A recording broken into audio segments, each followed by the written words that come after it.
like bring your child to like something like this, but also, I mean, he's like, why is he crying so much?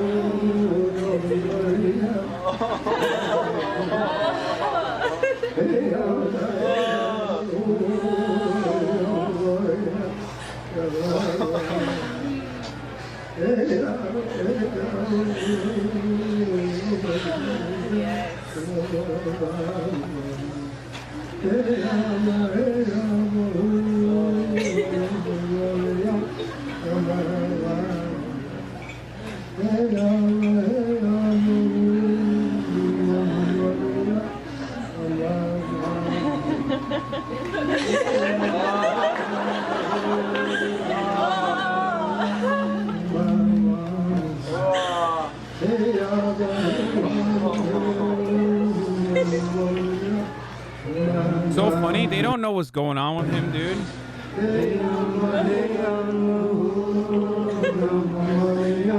Can't imagine the smells there. I'm just gonna. There's no shot that this entire thing is.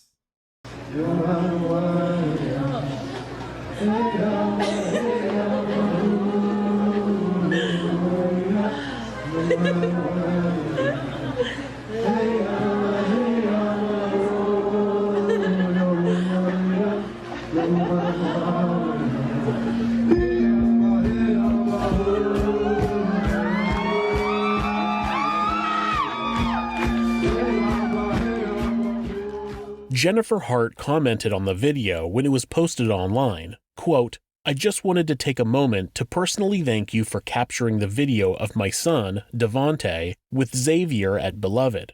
I was shooting still photos, so I was hoping that a quality video would arise at some point. This moment is forever etched in our hearts, and most likely anyone who is there to witness this raw human love.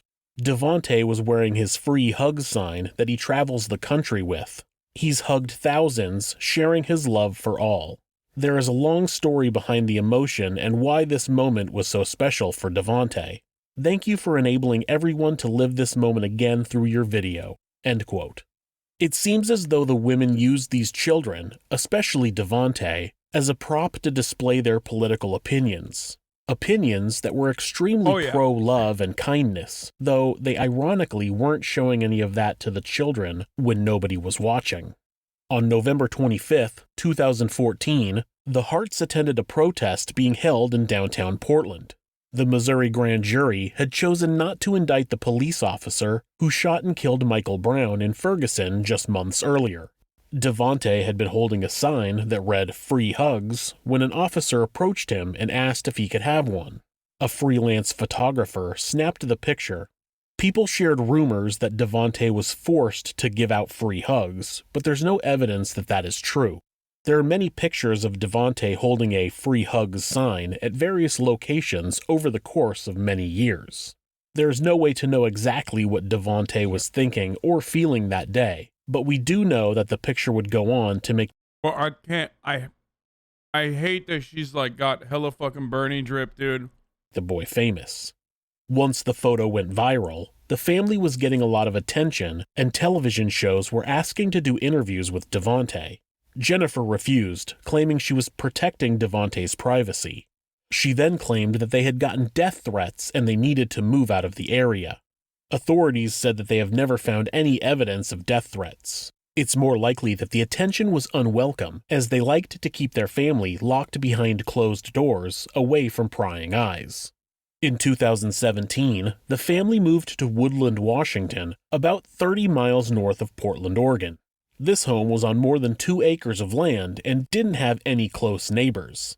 The closest neighbors were Bruce and Dana DeKalb, who lived in one of the neighboring houses, and they claimed that the family never came outside and always had the blinds closed. In August of 2017, at 1:30 a.m., Hannah jumped out of a second-floor window of the Hart home and ran to the DeKalb home. Bruce was awoken to the sound of someone knocking on the door and went to answer. When he opened the door, Hannah begged him to help her, claiming, quote, "They're racists and they abuse us," end quote. She would have been about 14 years old at the time, but the DeKalbs thought that she was closer to 6 or 7 because she was so skinny. Jennifer showed up and took the girl back home with her. The next day, The entire Hart family showed up at the DeKalb house. Wait, what? Wait. To apologize for the incident. Are you fucking kidding me, dude? No, dude, no. Jennifer explained that the children would sometimes act out because they had all been, quote, drug babies, end quote. Hannah gave the Okay. What the fuck, dude? That's it. That's it. You're like, you refer to your own adopted children as drug babies, saying that they're acting out because they're drug babies. It's a wrap, dude. Fucking literally call the cops. Actually, what the fuck are cops gonna do? They're gonna be like, yeah, they are drug babies. They're black. And then fucking move on, I guess. What do you do in this situation? There's nothing you can do.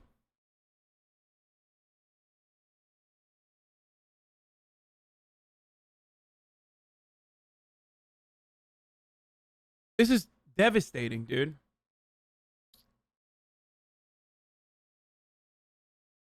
DeKalb's a handwritten note apologizing for her behavior and saying that what she had said the night before was a lie. When Dana DeKalb asked to speak with Hannah alone, Jennifer wouldn't allow it. She said, quote, "We do everything as a family," end quote. The DeKalbs initially didn't want to get involved, but Dana's father was worried about the children and he reported the incident to 911 a few days later. Yeah, there's some kids that I feel is being highly abused, and I can't wait at? until Monday in Woodland, Washington. What's the address? Oh, good thing you gave the baby up then. I mean, that's late, dude. No. 8 months, my God. I'm sorry, bro. He called 911 2 days later, 3 days later. Like, that's crazy.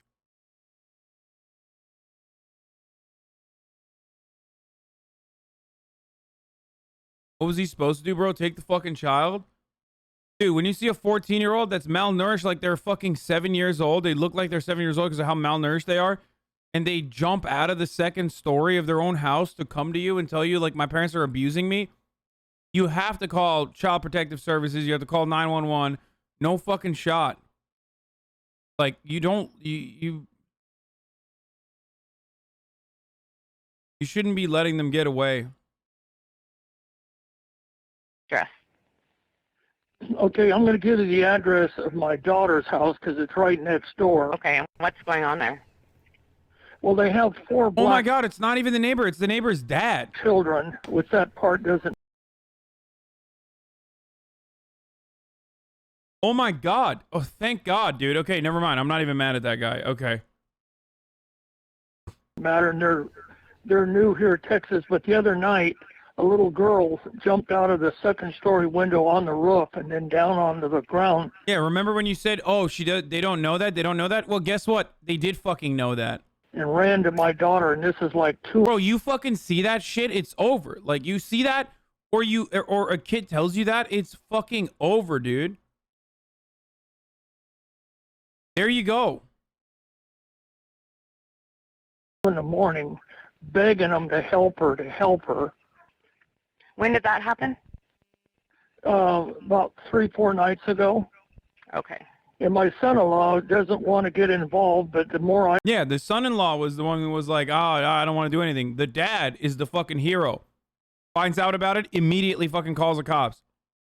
sit on it, I just can't live with it. Somebody's got to go there and check on And me. There so you go. how old was the little kid that did that ran to your daughter's house?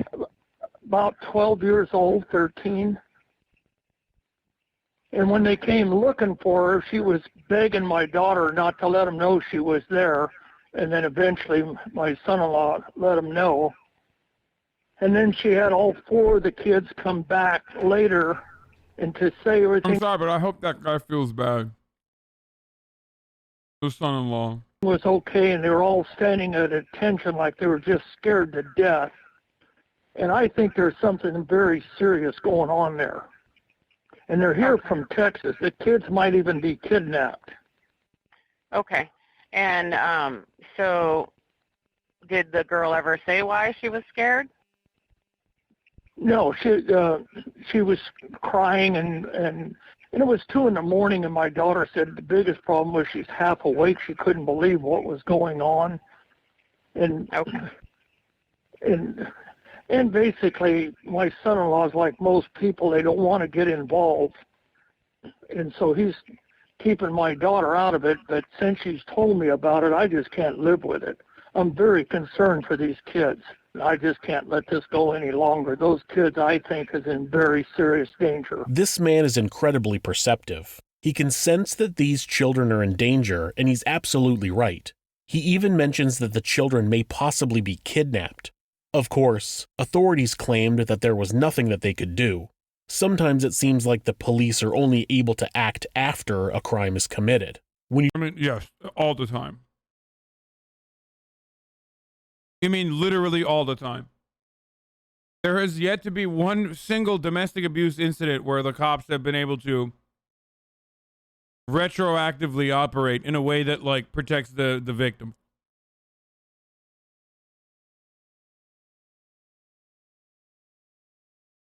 Straight up.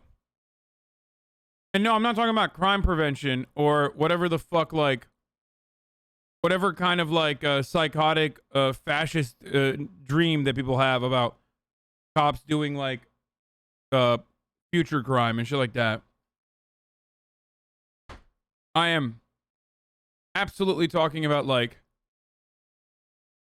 when there is ongoing domestic disputes, people go to cops all the fucking time because they think that the cops are going to protect and serve them.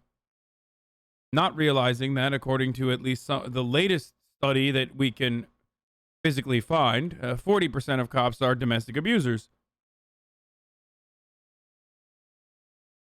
The only time cops actually come and do something is if your domestic abuser has succeeded. After the fact.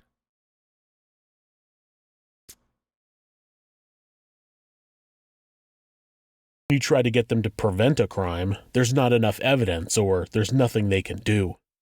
A few months later, Devontae started showing up at the DeKalb's house asking for food. Bruce would give him food and Devontae would ask him to not tell his mothers. He eventually came back with a wish list. What do you want him to fucking do? Literally what fucking cops are supposed to do. Go over there. See if there's enough probable cause for fucking child abuse even from the doorway. Conduct an investigation. Come back with Child Protective Services and do exactly what the fucking Child Protective Services is supposed to do. Okay? Take kids away from parents like that. Containing items such as peanut butter, fruits. I love that in America we're so fucking aware. We are so aware of the insignificance of police and the way that it currently operates that, like, there's people who are just like, what do you want them to fucking investigate? What are they, some kind of fucking mastermind, dude? The expectation that cops are supposed to investigate a crime like kidnapping potentially and child abuse? What are you, crazy, dude? Like, I love that. That is the argument, dude. That's the counter to me, is that, sorry, what do you want them to do? Go in there and kill the black kids? What's up? That's what cops do. I don't understand. I'm a galal. Bagels and cured meats. He asked them to put it in a box and leave it by a section of fence so Jennifer and Sarah wouldn't see it. After this happened about 10 times, Dana reported it to the local Child Protective Service. A CPS agent arrived at the Hart's house that same afternoon, and even though they saw the family pull into their driveway in their GMC Yukon, nobody answered the door. The Washington State Department of Social and Health Services, DSHS, reported that they attempted to contact the Harts on March 23rd and 26th of 2018. On the 24th, the DeKalb said that the Yukon was gone from the driveway. After the Harts left their house, there were no social media updates as they worked their way down the Oregon coast into California. Sarah had texted her work on Saturday morning, the 24th, claiming to be sick, but she just didn't show up on the 25th or 26th.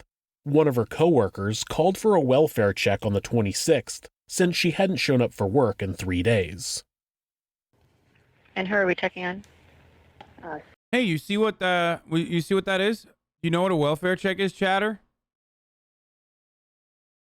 They should have done that for the children approximately weeks ago when that happened. Sarah Hart. And how are you related to her? Just a friend. Tell me the reason that we're checking on her again. She sent out a text message at 3 o'clock in the morning on Saturday morning stating that she was sick, but nobody's been able to get a hold of her or talk to her or seen her since that text message. Okay. Or her wife, which is Jen. So we're just concerned. Remember, like, the criminal justice system and the police are brutal in America. One of the parents has already been on probation for, like, assault.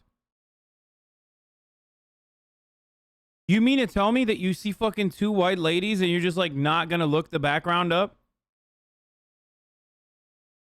Like, really? Like, you hear this from a fucking neighbor and, like, not a single person's like, let me run a fucking background check on these ladies. I'm sorry. This is literally white privilege. Like, someone just knock on the door? Oh. Don't say hindsight 2020, man. Don't say hindsight 2020. There is no hindsight 2020. We're talking about, like, proper procedure. No, my mom is in the back. She just knocked on the table. I thought the door was someone knocked on the door. Hi, could you send a high school dropout named Brad to assess the safety of my neighbor's children? Yeah, nah.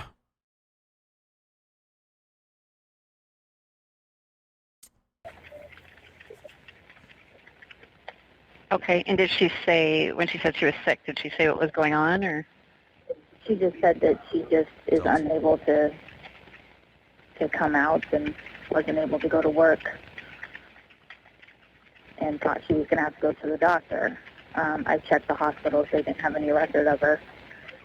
And I think her phone is now dead. And what is I swear to God, the officer daddy voice, like, white women tears can be OP. Like, it is for all of the disadvantages the white women have in comparison to white men, which is, like, obviously OP and needs to be nerfed. I get it. I understand. Like, the white women tears build is so incredibly powerful. It really is.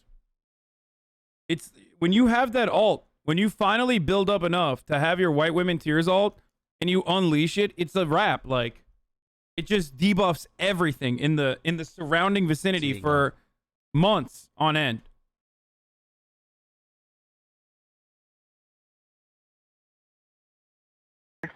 Phone number? Okay. And just the 2 of them live there, or? And they have 6 children.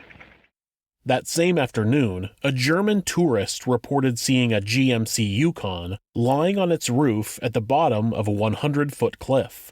Both Jennifer and Sarah's bodies were inside of the vehicle. The bodies of Marcus, Abigail, and Jeremiah were thrown a few hundred yards from the wreckage. They were all dead. 2 weeks later, Sierra's body was recovered from a beach north of the cliff, and a foot inside of a shoe washed up on shore shortly after. A DNA test revealed that it was Hannah's. The body of Devontae has never been found. We have the vehicle going from 34% throttle to 100% throttle, and there's no subsequent application of the brake. And during that time, you're going from idling with the brake has been on, and now you're on the throttle, and the throttle is going to 100%. You're accelerating to 20 miles per hour as you head towards that cliff face. Our analysis of that data was that this was consistent with this being an intentional act. After analyzing information from the vehicle's computer, it's been determined that Jennifer pulled the Yukon over about 70 feet away from the cliff. She then floored the gas, accelerating to 20 miles per hour before leaving the cliff. The computer indicated that she had not touched the brakes. Toxicology reports showed Jennifer to have a blood alcohol level above the legal limit. Sarah and 2 of the children had a high volume of antihistamines in their system. None of them were wearing seatbelts. A look at their mobile devices showed that Sarah had made Google searches about Benadryl, suicide, no-kill shelters, and the nature of drowning. One search The fuck does she think a no-kill shelter is? Did she think that was for humans, dude?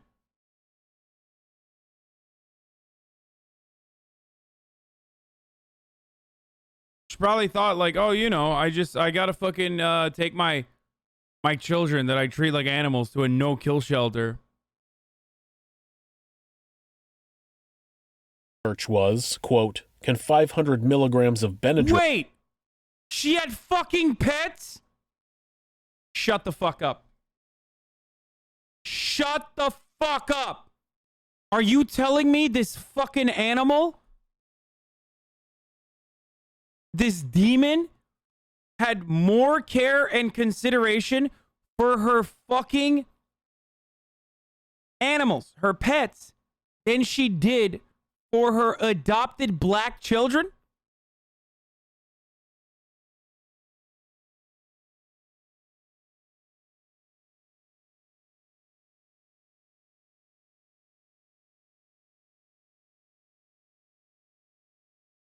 Yo, this is literally like, this is what I talk about when I say like, white people will see like a 14-year-old black kid getting his fucking face pressed into concrete and be like, what did he do to deserve it?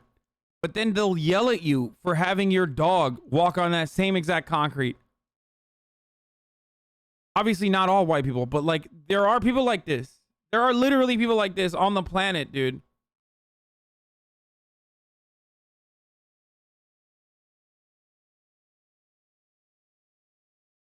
kill a 120-pound woman, end quote. Another said, quote, is death by drowning relatively painless, end quote. And another, quote, how long does it take to die from hypothermia while drowning in a car, end quote. Authorities in Washington state searched their house and didn't find anything suspicious. They did notice a lack of personal items for the children. The room that was shared by all of the kids had no personal items in it, and the house contained only a few board games and library books. The only thing we're missing now is your famous generalizations. These lesbian Bernie supporters, am I right? I mean, I already gave you the famous generalizations. Also, why are you still in here, dude? This person is like literally been in this community for so fucking long. God, you are so bent, dude. You are so bitter. Books. One officer wrote, quote, I did not get the indication that children lived in the house, end quote. Animal control picked up the animals that had been left on the property, though nobody knows what happened to their dogs. Most likely why they had searched for no-kill shelters. We can only hope. There are so many questions about why the Harts decided that this was something they needed to do, but we will never get any answers. If you like this video,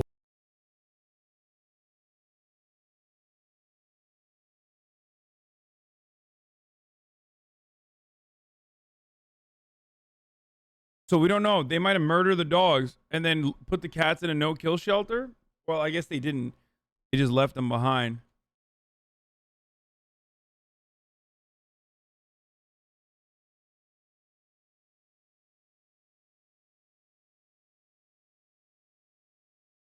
It's so terrible because, like, obviously you should give financial support to people, especially people that, like, adopt children, right?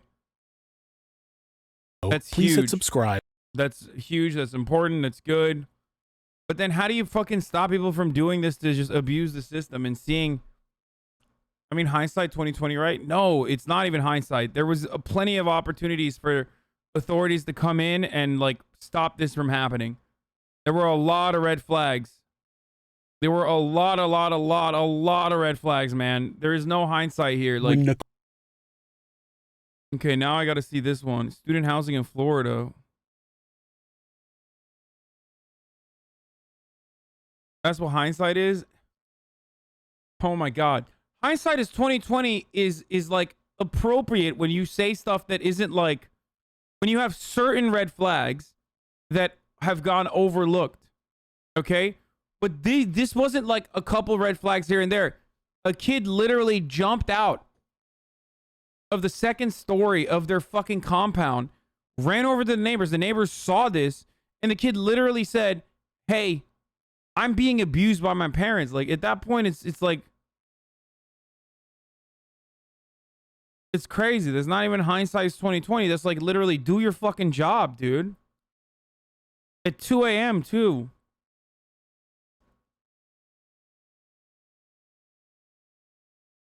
Like, it's not changing my hindsight is when someone gets into a random dude's car and then that person ends up getting murdered, okay? And you say, fuck, why did she get into his car? That's hindsight 2020, okay?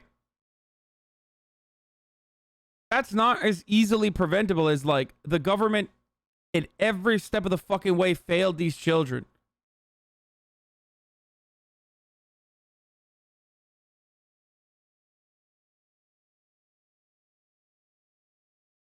Nicole Nachman was late to file her application for student housing at Florida State University. She believed that she would have no place to live and decided to go down a path that would provide her with housing for the rest of her life. This is Monsters.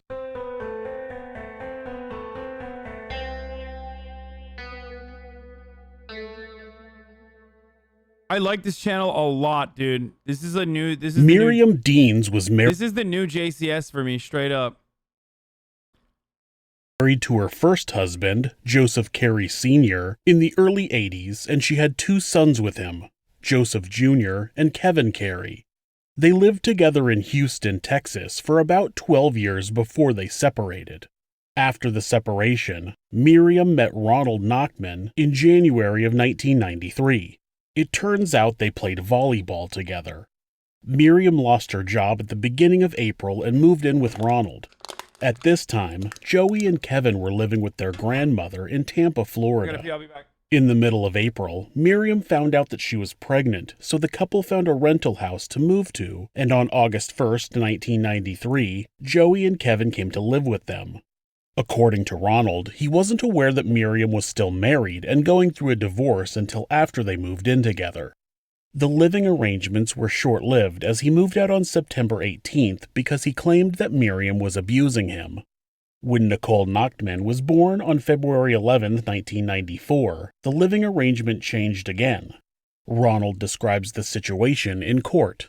She called me on January 31st. She called me at my home and invited me back to the birth. Okay, so you were present when Nicole was born? Yes, ma'am. And that was February of 1994, correct? That was February 11th, 1994. And that was in Texas? Yes, ma'am. And I moved back to the house. Hassle. You moved back in where Nicole was living for what purpose? Nicole and I slept in the sunroom, and I took care of her every day. So even after you and Miriam Deans broke up, you all set up some type of caretaking schedule where you were taking care of Nicole every day as a baby? I took care of Nicole every day by myself as a baby in the sunroom. And until what age did you care for Nicole? I moved out of that house into my 2-bedroom apartment. I had a nursery in a 2-bedroom apartment, and she lived with me, so we lived with me until... I literally went to high school with Nicole, no joke. Jesus Christ, dude. How do you guys always find this shit? How do you always have like a connection to someone that we're watching? Yet you can never connect the dots to know that it's top of the hour every hour. It's time for a 60-second ad break. Sorry if that came across as abrasive. I have no idea what the context is on the video. I was peeing like a goddamn racehorse. Okay.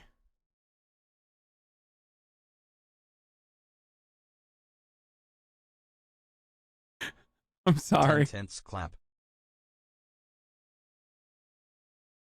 Oh god, that was one of the some of these segues are really good. Why do you have such a weak video? What? It's always the ones that you don't expect. Anyway, top of the hour, every hour, it's time for a 6-second ad break. If you'd like to no longer see the ads, you already know. Listen. You can subscribe for $5 or for free with the Twitch Prime, or with an ad block or a VPN. Here's the ad right now. January 7th, 1995. I took care of her almost every day by myself. So she was almost a little less than a year old. For the first year of her life is when you cared for her every day. Yes, ma'am. It seems that Ronald had full custody of Nicole for the first year or so, but then Miriam filed for custody and the pair began a lengthy legal battle over their daughter. It was a battle that Ronald would ultimately lose, and after the age of 4.5 years old, he would have no contact with Nicole. The prosecution pointed out that Ronald had previously stated that he didn't have any conflict with Miriam, as well as the fact that he had another daughter that he hadn't seen since she was 6 years old. A fact that he didn't seem thrilled to be brought up. You've actually previously said that there was no conflict between you and Miriam Deans, correct? We had no conflict, ma'am. There was no war between you and Miriam Dean. God damn, she's fucking brutalizing him. That's right. In our family system, Mom Miriam, Dad Ron, and our daughter Nicole, we had no conflict. But I'm asking between you and Miriam. You've previously said that there was no conflict between you and her, correct? In our family system, we had no conflict, ma'am. And Mr. Nachman, it's accurate that you have another child that you haven't had any contact with since she was 6 years old, correct?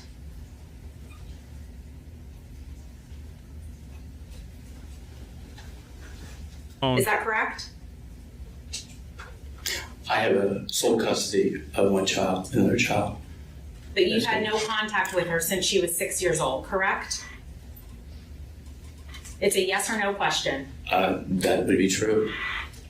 Eventually, Miriam left Texas and stayed with family in Tampa for a short while, but then decided to move to Virginia.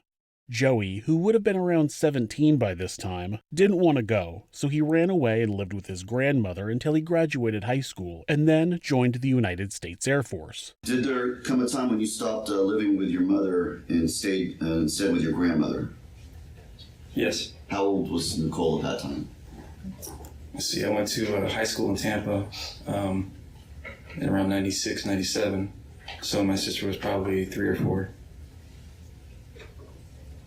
Okay, so 3 or 4 years old, you chose, while you were in high school, to stay in Tampa. What was the reason behind that? So without too much background, I guess, but after the mess that I call Houston, when we were in living condition there with my dad and everything, we finally were able to leave that place and my sister's biological father. The legal mess that we were in, the problems we had there. And when we finally got back to where all my family was, and I felt his eyes curved downward on the outside. He's evil. Is that a?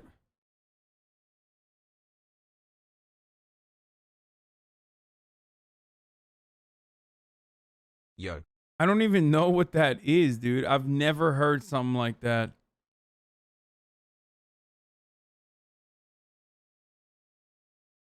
Is that actually race science shit?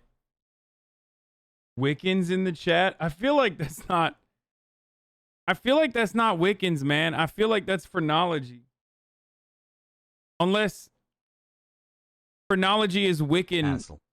Unless you mean phrenologists are Wiccans.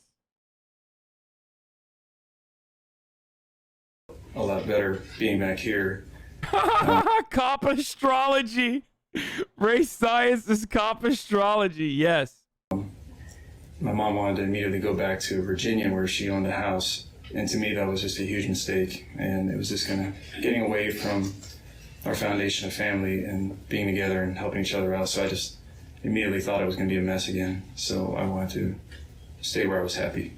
Okay, and so you were happy here in Tampa. Mm-hmm. And you were happy in high school. Yes. And you didn't want to leave. No. So you chose, and your grandmother was okay with you living with her? Yes. At some point, Miriam met and married Robert Deans, and the couple, with Nicole and Kevin, settled in Tampa. After a few years, Kevin also graduated and joined the military. Kevin tragically died in a car accident about a year later in 2003. Once Nicole graduated high school, she began attending Florida State University in Tallahassee, initially working toward a degree in history, but eventually changing her major to public relations.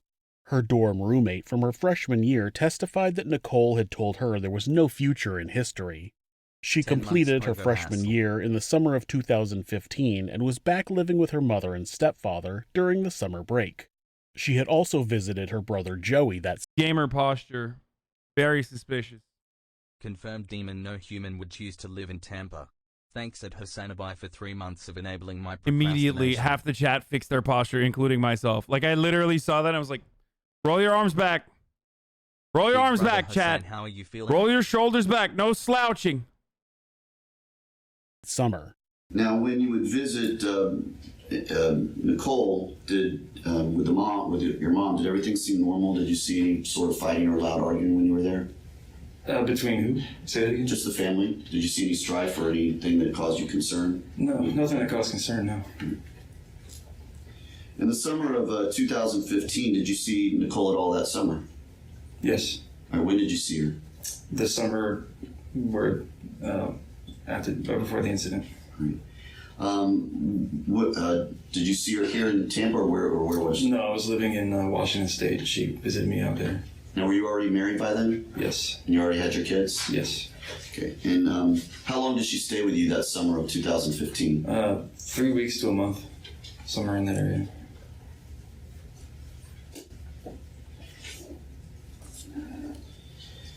While she was there that summer of 2015, did she ever discuss any issues with you about your mom? Nothing out of the ordinary. Okay. Nothing, just typical. Did she ever mention to you that she was concerned about your mom or concerned about their relationship or anything that she was worried about? No. Did she ever discuss with you any issues at school or things that were going on at school, problems she was dealing with at school? I mean, on that specific visit, I don't remember typical problems, bullying or whatever. Okay, so she did confide in you some things, but anything that caused you alarm or concern at that point? No. And what was your understanding as to where she would be going in the fall? Florida State University. Was that the last time you saw Nicole Knockman before the sun sites? Yes. Nicole turned in her application for student housing at FSU late and was told that there were no spaces left in the dorms. This was a problem because Tallahassee was at least a 4-hour drive from Tampa, which meant commuting wasn't an option. She started implementing a new plan, but after a few days, she got a call from the school and was told that they had gotten her a spot in Overflow Housing. Overflow Housing was a small community. Is FSU bad? Why are people making fun of it? Help, I'm European. Yes, it's also known as Tallahassee, and it's a good party school.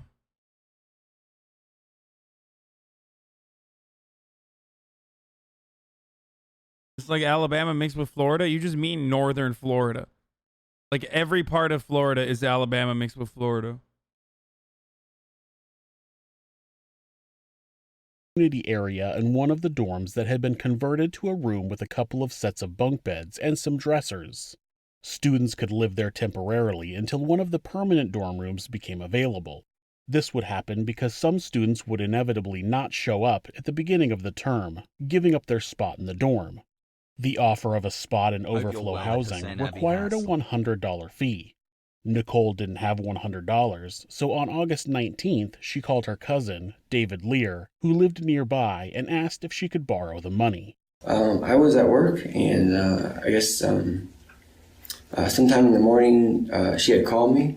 So I was too busy to get the phone, so after the call was over, I texted her, and I told her that I'm at work, that I'm busy, what's going on. And then she texted me, she wanted to know if she could talk to me or whatever. And then I said, okay. I said, how about after work? And she said, fine. And that was it. Okay. So what time did you get off work that day? I imagine 2 o'clock. Okay. Yeah. Or 2:30, somewhere in there. 2 or 2:30? Yeah. To be fair, I'm a little jealous because FSU is also a beautiful campus. And a lot of beautiful people go there. And they party a lot. And I also went to University of Miami for a year, so I think that kind of hatred towards FSU was built into my system. Just hammered into the back of my mind. Same with the University of Florida. And did you head straight home?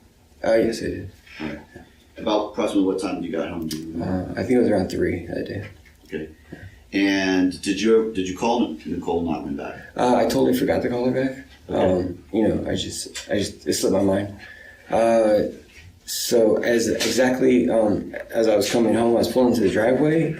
The phone rang. It was her, and then I remembered that she texted me. So then I answered the phone. Okay.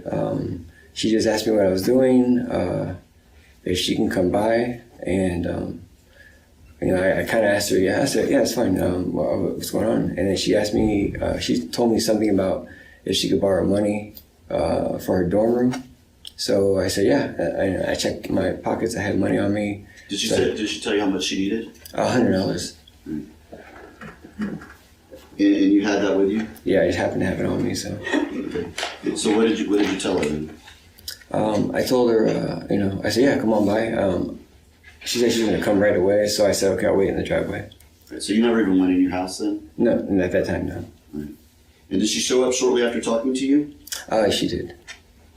Like immediately, like probably about 5 minutes. About 5 minutes. Yeah. And after she showed up, and how did she seem? Just normal. Her regular demeanor. Regular demeanor? Yeah. All right. Did she seem upset, crying, anything like that? No. I just knew that she needed to borrow the money, so she showed up. She gave me a hug, and I said, she said she needed the money. I gave it to her. I made a joke because it was a state trooper parked next to the house. He watches over students coming off the buses and stuff like that. So I made a joke that, I'm like, I gave her. Before the joke starts, I have to say, this is perhaps the worst person to make a joke like that on a college campus, okay? I mean, literally, just like, it's just the way he looks, like, just everything. Like, you can't be making jokes like that, especially to your relatives. $100, it looks like a drug deal or something, like it's just suspicious, whatever. So she said, thanks. We talked about, she's going back to school. So then I asked her when she's coming back, probably around Thanksgiving. And I said, okay, basically I'll see you around Thanksgiving. And she said, okay. Gave me a hug. And being racist now? No, it's called baldest. Okay? It's called baldest. She got back in the car and left. Okay. Classes for the fall semester of 2015 at FSU began on August 24th, so Nicole was all set to begin her sophomore year. Wesley Rowe lived next door to Bob and Miriam Deans. On August 20th, 2015, his stepdaughter, Elizabeth, had gone to an event at the high school she was about to start attending. At about 9 o'clock that night, Wesley said he was inside his house talking to Elizabeth about the information she had brought home about her upcoming school when they heard shots. It was sometime probably like around 9 o'clock or so, a little bit after that. Was it already dark outside? Yeah, it was already dark outside, 9:15 or something like that. We started talking about her going to high school and what was going on, how was, seeing the high school, how was it? In what room were you all in? I was in her bedroom. Okay. And her bedroom, when we look at these houses, looking at this picture, where in your house would her bedroom be? You almost can see a window there. It's like the farthest to the right. Okay. Are you referring to the only windows you can see that are right there? Yeah, but one more over. This one here? Yeah. Okay, so that's her bedroom? Yes. And you all were in there that night? Yes. All right. What happened while you were in that room? Yes, Chad. Everyone over a certain age is bald in Florida. Do you not know this? God, you're really showing your ass right now, Chad. Every father in Florida is bald. That's just how it works. Okay? God, imagine not knowing this. Like, incredibly important fact. I mean, we were speaking, and I'm guessing around 9:20 or maybe a little bit before then, we heard a pop, and then I heard a pop, pop. It almost sounded like fireworks. And I was kind of thinking maybe, there were some kind of kids outside, doing fireworks or goofing off or something. So I didn't know exactly what it was. I basically walked out to our living room to see what was going on. And That's why my hairline receded, because I lived in Florida for an extended period of time. Like, literally, if I stayed there for any longer, I'd be bald too. kind of heard like a scream. It wasn't a kid's scream. It was kind of scream of, agony or disbelief. And next thing I saw was a shadowy figure run between the two windows in our living room towards back to that lake. Okay.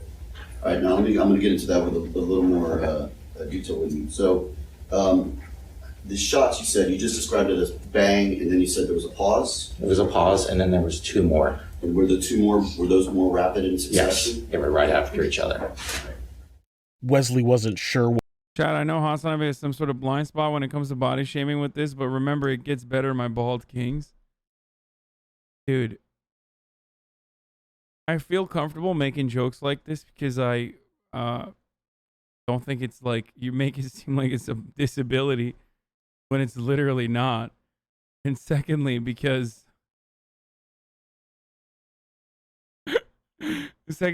I myself am balding. You could say he has a bald spot to this issue. Oh, Jesus Christ.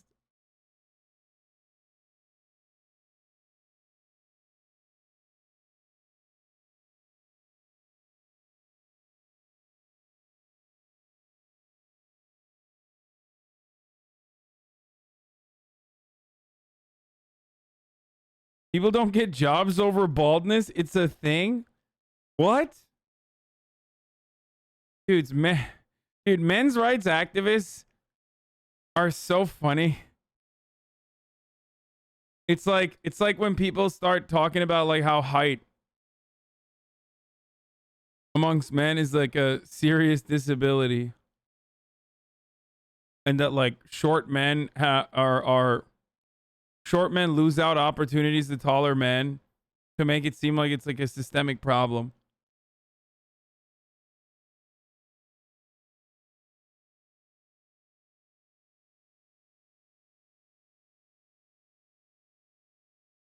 What had happened, but he decided it would be best to call 911 and have them come take a look. The audio quality of the call isn't great, but it was a standard call to 911, just saying they thought... Fuck, I shouldn't have brought up height. Now all the height cells are gonna fucking chime in. Something suspicious might have happened. It wasn't until Wesley hung up with 911 that he noticed that there was something in his driveway. After I hung up from the 911 call, I went out to the front of our house inside, and we have some windows there. And I was looking outside the windows to see when the deputies. Someone in the chat said, "Name the last bald president." And I Googled it. And the article that comes up is, Americans haven't voted a bald president in the office since the advent of TV.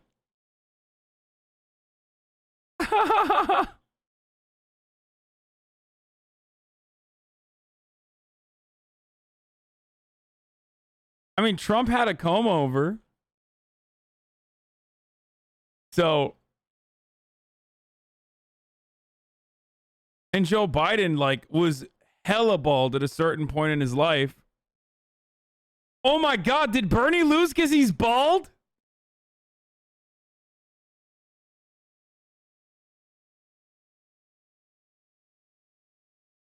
Oh my God. Oh my God, dude. Stop. Critical bald theory, dude. What the fuck? I mean, Joe Biden is definitely bald. Like he was really bald, and then he got hair transplants, and you can still see that he's bald though. Like he's still kind of bald. So he's doing a lot. CBT, critical bald theory. Of the sheriffs would arrive. So as I was looking out there, I saw something in my driveway, at the bottom of my driveway, and I couldn't figure out what it was at first. Couldn't picture what I was seeing because it was dark and there was some street lighting. And then I finally figured out what I was looking at were shoes, and I couldn't understand what are these shoes here. For the record, for the people saying, what about Eisenhower? You don't understand. This isn't like an actual concept. People just throw that out there, and no matter what kind of counter you delivered, they'll say, oh, Eisenhower still technically had a comb over, so it doesn't count. And the reason why they'll do this, incels do this all the time.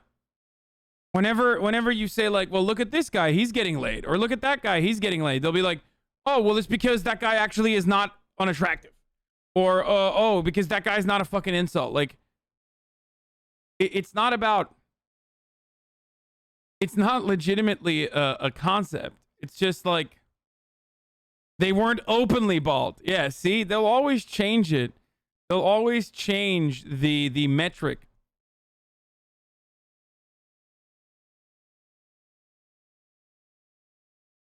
Because it's not about like actually arriving at a conclusion. They've made the conclusion already, and they're just trying to post hoc rationalize.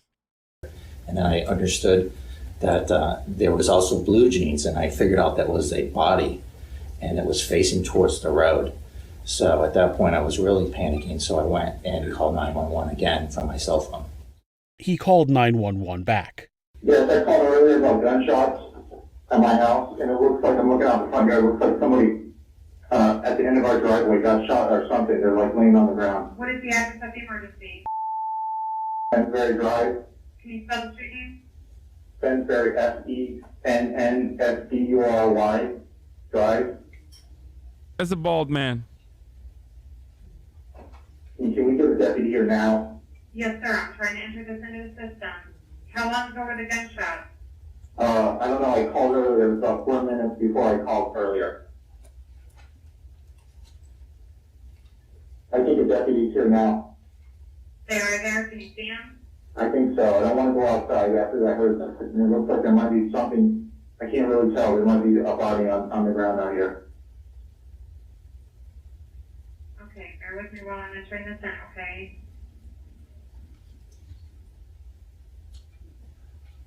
Can you see, are you window of the deputy's in? Yeah, I can see the deputy there. I think he's going to check the body.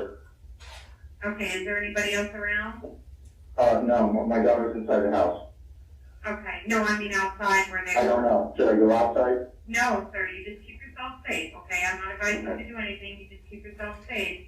I'm just wondering what you can see from your window. I can see the deputy outside. Is there only one? Yeah. Alright, what's your first and last name, sir? Wesley Rowe. Spell your last name for me? R-O-E.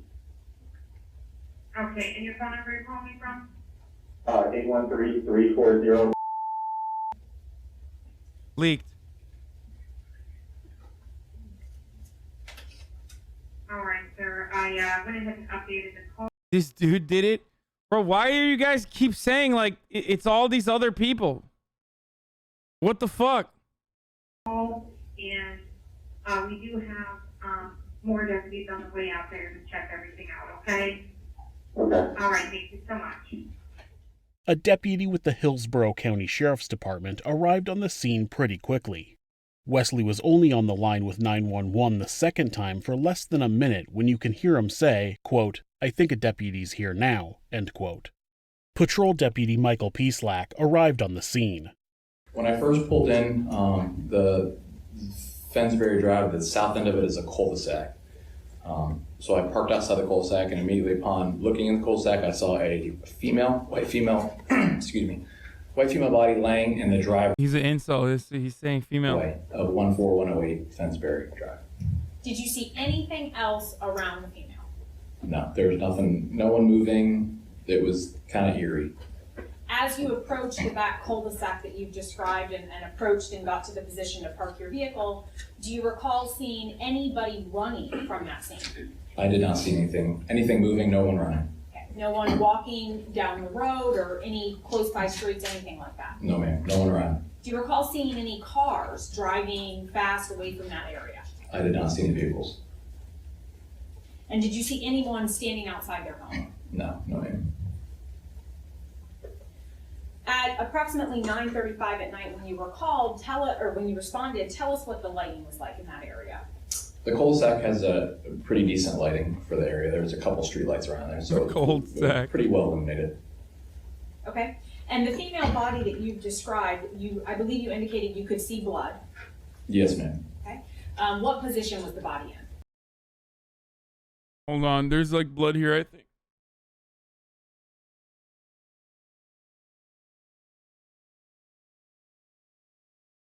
This guy is nervous, I can tell. I'm a pro, he did it. I mean, we know who did it, shut up. The body was towards the end of the driveway. The head, upper body of the area was closer to the roadway itself, while the feet were pointed up towards the garage of the residence, towards closer up on the driveway itself. So after you park your vehicle, do you go straight to this female? I do. Did you see any movement at all from the female? No, ma'am.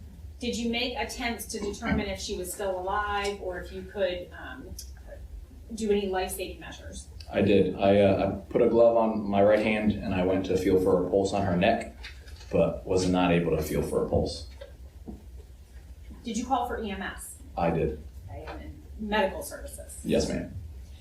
Once you felt that there was no pulse coming from her neck, did you yourself perform any life-saving measures? I did not. Okay. What observations did you make at that point once you're standing close to the body? So at that point, as I was standing close to the body, I observed a casing, a bullet casing, just next to her head, down towards the roadway itself. Did you move it? I did not. Did you move the body at all in any way? I did not move the body, no. It wasn't long before the cul-de-sac was flooded with law enforcement and first responders. It was determined that the victim, who would eventually be identified as Miriam Deans, was deceased. I'm not gonna show it, dude. She had died of multiple gunshot wounds. Deputy Peaslack says they did a neighborhood survey. A neighborhood survey is something we'll conduct on. Hold on a second. I don't know if there's like more here. On both in-progress crimes and delayed crimes. For example, if I go to your house for a burglary, I'll go ahead and talk to the neighbors. It depends on the housing situations of the residences, but I will talk to 2 to 3 houses down from the crime scene on each side across the street. I'm looking for stuff like a witness that saw a suspicious vehicle, cameras, instances, stuff like that. So I went ahead and began going around to the whole cul-de-sac. The first house they went to was obviously the house where the body was found. When they knocked on the door, Wesley was waiting for them and they asked if they could search the house. Of course, authorities don't know who the shooter was or where they went, so they check his house and make sure there are no suspicious individuals hiding inside. The only other person they find is Elizabeth, who was hiding in the master bedroom closet, watching videos on her phone. While deputies were doing a neighborhood survey, Sergeant Robert Carr had arrived on scene and was noting his findings. When I first arrived on scene, I did approach the female laying in the driveway. I did observe that she did have some sort of trauma based on the blood near her head. And the call initially came out as shots were fired, so I was looking for shell casings that could be in the area, which there were 2 located that I did locate near her feet, which were marked after that. And while I was doing that, that is when other deputies were going door to door, checking on the welfare of all the other neighbors. And that's when I learned that there was a door open, lights were on. I was kidding. Why are you guys having a serious conversation? You said female body, which isn't incorrect. It's the same as saying female scientist. When men say things like females are so emotional or shit like that, that's the problem. It's almost inclusive as an offensive stereotype that makes it sound like we're animals. Why are people like having arguments around this? Like dude, sometimes I just say shit, okay? Like, sometimes I will say shit just to say. And there's always someone who takes it way too seriously. They're like, obviously, I don't think the cop is an incel because he said females, dude. He's using it in like a technical term. So weird. It warms my heart, though. It truly warms my heart to know so many leftists are in this community because, you know, the more serious you take every statement, no matter how innocuous or how like joking it is, the more leftist you are. So everybody who joke checks me all the time means that I have the most leftist and the most leftist community in general.